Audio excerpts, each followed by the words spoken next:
So friends, बहुत अरसे से Q&A का सेशन मैंने नहीं किया। कुछ ईमेल्स मेरे पास आती भी रहती हैं तो मैं उनको अलग से रिप्लाई कर देता हूँ, मैं उनको वीडियोज़ नहीं बनाता। लेकिन अब मैं सोच रहा हूँ जिस जिस तरह से ये ईमेल्स आती हैं मैं उनको दोबारा से वीडियो फॉर्मेट के अंदर लेके आना शुरू कर दूँ। एक ईमेल आई थी और मैं उसको रिप्लाई कर चुका हूँ, उनको मैं बता चुका हूँ, लेकिन फिर भी मैंने कहा कि एक थोड़ा-सा इस सेशन को दोबारा से स्टार्ट करने के लिए मैं ईमेल पूरी नहीं पढ़ूँगा, ईमेल बहुत बड़ी है, लेकिन और पूरा बैकग्राउंड है उसका, लेकिन मैं थोड़ा-सा उसकी समरी दे दूँ अगर, तो समरी ये है कि बेसिकली जिन्होंने मुझे ईमेल किया उनके फादर हैं, उनके फादर बैंक से रिटायर हुए हैं, उनको एक सम मिला है, तकरीबन 80 लाख रुपए का सम मिला है मेरे ख्याल से, या सा 70 लाख रुपए का सम मिला है। 70 लाख रुपए का जो उनको बेनिफिट हुआ है, अब उनके पास कोई रेंटल प्रॉपर्टी है जिससे उनके पास 50,000 रुपए महीने के आ रहे हैं। अब वो चाह रहे हैं कि ये 70 लाख रुपए कहीं ऐसी जगह इन्वेस्ट कर दें कि कम से कम उनको कोई लेट्स से ऐसी इनकम जनरेट होना शुरू हो जाए कि टोटल जो महीने की इनकम है वो 1.5 लाख रुपए पहुँच जाए। तो मुझसे वो पूछ रहे थे 2-3 चीज़ें। उन्होंने कहा कि उनके बहुत सारे जो जानने वाले हैं वो कहते हैं कि यार एक कोई बिज़नेस स्टार्ट करते हैं, बहुत मल्टीपल उनको ऑप्शंस दिए बिज़नेस करने के, ये बिज़नेस कर सकते हैं। दूसरा ऑप्शन ये था कि प्रॉपर्टी खरीद सकते हैं। तीसरा ऑप्शन ये था कि कहीं किसी ऐसे सेफ इन्वेस्टमेंट में इन्वेस्ट कर दें जो शरिया कंप्लायंट हो, उसके अंदर इन्वेस्ट कर दें ताकि महीने की इनकम जनरेट होना शुरू हो जाए, क्योंकि ऑलरेडी रेंटल से उनके पास 50,000 रुपए आ रहे थे। तो अब पॉइंट 2-3 इसमें पॉइंट थे। एक तो ये कि मैं जो और उनकी एज बाय द वे उनके फादर की एज थी 60 और उनकी अपनी एज थी 23, और 23 बीइंग एट 23 वो अभी ज़ाहिर-सी बात है अपना फाइनेंशियली इंडिपेंडेंट भी नहीं हुए थे कंप्लीटली, तो वो अपना काम करने की सोच रहे थे। लेकिन ये कि एट लीस्ट जो फैमिली हाउस होल्ड की इनकम इनकम थी वो आपके जो उनके डैड थे उनकी इनकम से ही आ रही थी, उसी कैश फ्लो से वो डिपेंड कर रहा था घर। तो मैंने सबसे पहले तो उनको ये कहा कि देखें, नए बिज़नेस में जाना for someone who is 60 years old, तो हर बंदा तो वो कॉलोनल सब नहीं हो सकता ना, वो क्या कहते हैं उसको, केएफसी का जो बाबा था, वो उसने पता नहीं कौन-सी एज में अपना केएफसी स्टार्ट किया था, तो हर बंदा उस तरह का नहीं हो सकता। बहुत कम इस तरह की एग्ज़ाम्पल्स मिलती हैं, तो कभी इस तरह का मैं तो एटलीस्ट रिकमेंड नहीं करूँगा कि 60 इयर्स का कोई बंदा नए बिज़नेस में अपनी सारी जमा पूँजी लेकर पहुँच जाए। तो हाँ, आप कोई बिज़नेस स्टार्ट कर सकते हैं, किसी पार्टनरशिप में टाइम बेसिस के ऊपर कर सकते हैं, बहुत अच्छी बात है कि आप अपना टाइम स्पेंड करें उसके अंदर, थोड़ा-सा उसके अंदर अपने आप को भी बिज़ी रखेंगे। लेकिन पैसे उसमें लगाना, बहुत ज़्यादा सब्सटैंशियल पैसे लगाना, वो मेरे ख़्याल से सही नहीं होगा। अ, लेट्स से आपके पास बहुत पैसे हैं, आपके पास लेट्स से यहाँ पर स 70 लाख की बात हो रही है, आपके पास 70 करोड़ रुपए हैं, फिर तो आप 1-2 करोड़ रुपए लगा सकते हैं किसी नए बिज़नेस में। लेकिन अगर आपके पास 70 लाख रुपए हैं, तो मैं कभी भी रिकमेंड नहीं करूँगा कि नए बिज़नेस के अंदर ऐसे ही चले जाएँ, जबकि आपकी फैमिली सिचुएशन ऐसी है कि आपको 1.5 लाख रुपए की इनकम महीने की चाहिए। अच्छा, आपके पास ऑलरेडी रियल एस्टेट है और उसमें रेंटल रिटर्न मिल रहा है। इसमें इन्होंने एक चीज़ और कही थी कि इससे पहले भी उन्होंने कोई जो इन्वेस्टमेंट की थी रियल एस्टेट की। अच्छा, रियल एस्टेट को एक एक मसला ये भी है कि लोग हमेशा उसके पॉज़िटिव्स देख रहे होते हैं, उसके नेगेटिव्स नहीं देखते। उसका नेगेटिव्स भी देखने चाहिए। बहुत सारे लोग रियल एस्टेट में इन्वेस्ट करते हैं और पता चलता है कि यार कुछ बना नहीं, उसका प्लॉट हाथ में नहीं आया, मेरे साथ भी हो चुका है ये।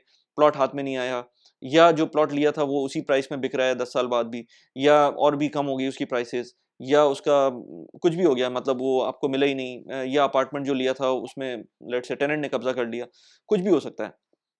तो रियल एस्टेट के ये नेगेटिव्स भी देखने चाहिए। इनके साथ भी कुछ ऐसे ही हुआ था। एक रियल एस्टेट तो जो 1 या 2 रियल एस्टेट जो चल रही थी, जिससे इनके पास महीने की इनकम आ रही थी, आई थिंक कोई 50,000 रुपए।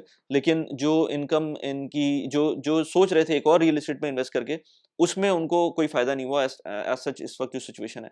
तो वो अपनी जगह पर मौजूद है, लेकिन जो मंथली इनकम है, वो किसी रियल एस्टेट में अगर 70 लाख रुपए डाल भी देंगे, तो 70 लाख रुपए से जो आपकी आरओआई बनेगी, वो मेरे ख़्याल से 3% 4% के करीब बनेगी, और 4% के करीब बनेगी तो लेट्स से आपने कुछ सब कुछ कर भी लिया तो लेट्स से 2,80,000 3 लाख रुपए बन जाएगी। तो 3 लाख रुपए 25,000 रुपए मंथली बनेगी। 25,000 रुपए तो आपका टारगेट नहीं है, आपका टारगेट है 1 लाख रुपए अपने इन पैसों से जनरेट करना, जो कि 70 लाख रुपए हैं। अब उसके अंदर जो है ऑप्शन क्या-क्या है? ऑप्शन आपके पास पाकिस्तान के अंदर रहते हुए 2-3 हैं। एक तो ये कि आप किसी अच्छे जो प्रॉफिट यील्डिंग बैंक होता है उसके अंदर डाल दें। अब वही बात है कि पाकिस्तान के अंदर शरिया कंप्लायंट का एक इश्यू इश्यू आ जाता है। शरिया कंप्लायंट का मसला ये है कि उसके अंदर आपके पास दूसरे ऑप्शंस मौजूद हैं, जैसे मीज़ान बैंक है। अब वो कितना शरिया कंप्लायंट है, कितना नहीं है, इस डिबेट में जाए बगैर मैं आपको अगेन वही बात करता हूँ कि इस वक़्त जो सिचुएशन है, इन्फ्लेशन हाई है और स्टॉक मार्केट के रिटर्न्स अच्छे नहीं हैं। तो इस केस के अंदर आपके पास मनी मार्केट का फंड है, मीज़ान का, वो बहुत अच्छे रिटर्न दे रहा है, तकरीबन कोई डेली बेसिस पे रिटर्न देता है वो आपको। लेकिन और सबसे अच्छी बात, डेली बेसिस रिटर्न वाली जो इंस्ट्रूमेंट्स होते हैं उनका ये है कि वो रीइन्वेस्ट हो जाते हैं प्रॉफिट्स। तो जब डेली फिर उसमें कंपाउंडिंग चल रही होती है, अगर आप पैसे निकालते नहीं है, लेकिन आपको पैसे निकालने हैं फिलहाल, तो आप पैसे निकाल सकते हैं उसमें महीने के एंड में। तो मीज़ान का जो फंड है वो आपको इस वक़्त तकरीबन कोई लेट्स से 15% 16% के करीब आपको रिटर्न दे रहा होगा। टी-बिल्स का ऑप्शन भी है, लेकिन वो कंप्लीटली नॉन शरिया कंप्लायंट है। आप मीज़ान के फंड में या कोई ऐसा फंड ले लें जो मनी मार्केट का हो, जिसका ट्रैक रिकॉर्ड अच्छा हो, जो अच्छे ग्रुप की तरफ से बैक्ड हो। Meezan is a very good brand और इसका मार्केट कैप भी बहुत अच्छा है, तो आप मीज़ान का फंड ले सकते हैं। अब उसमें थोड़ा-सा मसला है कि उसको इस तरह की इनकम को आपको ज़्यादा नहीं समझना चाहिए, इस पे रिलाय नहीं करना चाहिए। इसमें आप आपके फादर की एज तो ऐसी है ना कि अब वो कुछ नहीं कर सकते, लेट्स से, और वो इसी इनकम पे रिलाय करेंगे। लेकिन ये आपकी रिस्पॉन्सिबिलिटी है कि अब आप इस तरह की इनकम में सोचें ना ज़्यादा, अपने आप को ना इन्वॉल्व करें, क्योंकि ये जो इनकम होती है ना, ये आज से 5 साल बाद आपको बिल्कुल भी नहीं पता चलेगा। आज से सोचें, आज से 5 साल पहले किसी ने 70 लाख रुपए इन्वेस्ट किए होते, तो एक बहुत बड़ी अमाउंट थी उसको महीने के लेट्स से अच्छा बाय द वे, अगर 70 लाख रुपए इन्वेस्ट करते हैं, तो महीने के आपको 80-90 हज़ार रुपए मिल जाएँगे महीने के, आप किसी अच्छे फंड में इन्वेस्ट करते हैं। तो मैं ये रिकमेंड करूँगा, तो आपकी 1 लाख रुपए की जो टारगेट था, वो अचीव हो जाएगा ऑलमोस्ट। लेकिन अब जो अगली बात करता हूँ, वो ये कि अगर आज से पहले 5 साल पहले किसी ने 70 लाख रुपए इन्वेस्ट किए होते और हर महीने उसको कंज़्यूम कर लेता वो बंदा, और आज वो 70 लाख रुपए के 70 लाख रुपए मौजूद होते हैं, तो वो इन्फ्लेशन की वजह से आप सोचें आपकी ब्रेड कितने की मिल रही थी, आपके अंडे कितने के मिल रहे थे, आपका आटा कितने का मिल रहा था। अब वो परचेज़िंग पावर ख़त्म हो जाएगी उसकी। तो इसलिए ठीक है, आपने उसको यूटिलाइज़ किया, उसकी मंथली इनकम आपको मिलती रही, लेकिन वो पैसे इवेंचुअली, ऑल्दो कि वो हाई प्रॉफ़िट रेट मिल रहा था, उस वक़्त आपको अच्छा, इस वक़्त आपको 15% अच्छा लगेगा, आपको 1 लाख रुपए मिल रहे होंगे। लेकिन उसका नुकसान ये हुआ कि वो आपकी परचेज़िंग पावर कम हो गई। यही चीज़ अगर आप किसी प्रॉपर्टी में करते, यही चीज़ आप किसी स्टॉक में करते, स्टॉक मार्केट अगेन 5 साल के अंदर अच्छी नहीं गई है पाकिस्तान के अंदर। स्टॉक मार्केट को जब भी मैं कहता हूँ, एक बहुत लॉन्ग टर्म प्रोसेस है, जिससे आप इन्वेस्टमेंट करके रिटर्न्स कमा सकते हैं। स्टॉक्स की लेकिन बात करें, तो स्टॉक्स के लिए मैं बताऊँ आपको, मैं यूएई में रहता हूँ, यहाँ पर मैं मल्टीपल प्लेटफॉर्म्स यूज़ करता हूँ स्टॉक्स में इन्वेस्ट करने के, यूएस के स्टॉक्स में इन्वेस्ट करने के। अगर आप यूएई में हैं या जीसीसी कंट्रीज के अंदर रहते हैं, तो 2 बड़े अच्छे प्लेटफॉर्म्स हैं, सर्वा का और ब्राका का। सर्वा में आपको $50 का बोनस मिलता है, लेकिन उसके कुछ टर्म्स एंड कंडीशन है। ब्राका में $25 का बोनस मिलता है, रेफरल बोनस मिलता है। अगर आप मेरे लिंक्स को यूज़ करते हैं, नीचे मैंने कोड्स भी डाले हुए हैं, उनको आप यूज़ करके अपने अकाउंट्स बना सकते हैं, रेफरल बोनस ले सकते हैं। बहुत अच्छे प्लेटफ़ॉर्म्स हैं, मैंने उसके ऊपर मल्टीपल वीडियोज़ बनाई हुई हैं, जो कि अब चैनल के ऊपर आपको मिल जाएँगी। लेकिन अब अगर यही चीज़ प्रॉपर्टी में करते, तो प्रॉपर्टी के अंदर आपको वो रिटर्न भी मिल रहे होते हैं रेंटल की फॉर्मेट के अंदर, और उस प्रॉपर्टी की प्राइस भी एप्रिशिएट होती। वो प्रोबेबली वो इसी लेवल पे आ जाती, लेकिन क्योंकि आप उसके अंदर से रिटर्न्स कम ले रहे थे, 3% का या 4% का रिटर्न ले रहे थे, बाकी पैसे एक तरह से रीइन्वेस्ट हो रहे थे आपकी प्रॉपर्टी के अंदर, और वो प्राइस एप्रिसिएशन की फॉर्मेट के अंदर आपको मिल जाता।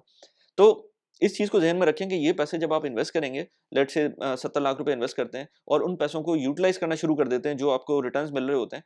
फिर ये एक टाइम आएगा, जो लेट्स से आज से 5 साल बाद, 10 साल बाद, ये आपको पैसे कम लगने लगेंगे। तो इसलिए एक्टिव इनकम को भी देखें कि साथ में क्या साइड हसल्स हो सकती हैं। आपके फादर अगर देखें 60 इयर्स, मैंने 70 इयर्स तक लोगों को काम करते हुए देखा है, जो कि प्रॉपर काम कर रहे होते हैं।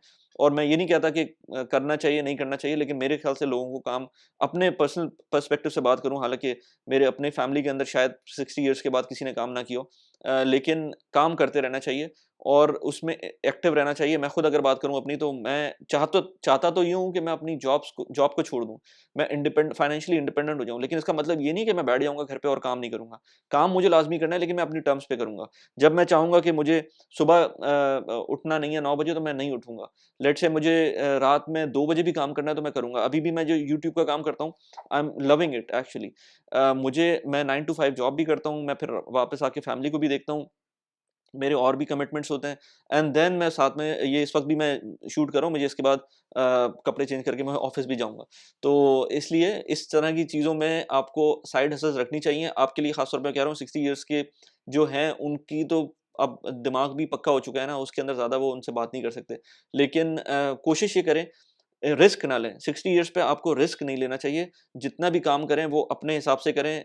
टाइम अपना जितना लगाना है लगा दें। टाइम आपके पास अनलिमिटेड एक तरह से है इस एज में जाकर, लेकिन पैसों को आप उस तरह से इन्वेस्ट ना करें 60 इयर्स में जाकर, क्योंकि वो, मैंने देखा है बहुत सारे लोग, बल्कि मैंने इस पे न्यूज़लेटर भी निकाला था कि किस तरह से लोग बेवकूफ़ बनते हैं म्यूचुअल फंड्स वगैरह के अंदर ना जाकर, कंपेयर टू कोई और पोंजी स्कीम में जाकर, और अच्छे रिटर्न्स के ख्वाब दिखाए जाते हैं, और उसके बाद फ़ायदा कुछ होता नहीं है।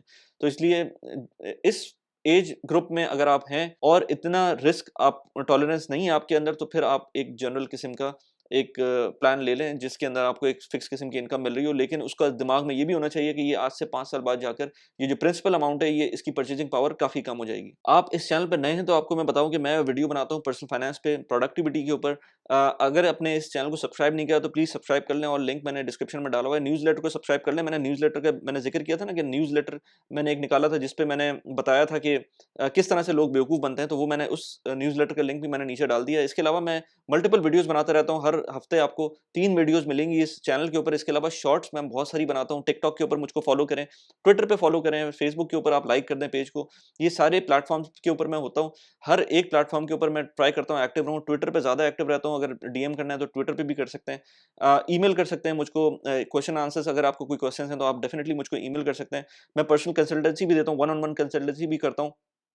उसके अंदर आपको अगर करना है तो लिंक मैंने अगेन नीचे डिस्क्रिप्शन में डाला हुआ है, उसको जाके देख सकते हैं। 3 चीज़ें जिनको मैं बहुत ज़्यादा वैल्यू करता हूँ, जिससे मेरी प्रोडक्टिविटी भी इंक्रीज़ होती है और मैं थोड़ा-सा सुकून में भी रहता हूँ। मैंने यहाँ पर इस वीडियो के अंदर ज़िक्र किया था, यहाँ पर एक वीडियो लगाई हुई है, उसको जाके देख सकते हैं। इसके अलावा मैंने न्यू ईयर रेज़ोल्यूशन के टाइम पर एक वीडियो बनाई थी, जब न्यू ईयर स्टार्ट होने वाला था, यहाँ पर उस वीडियो का लिंक लगा दिया, उसको जाके देखें।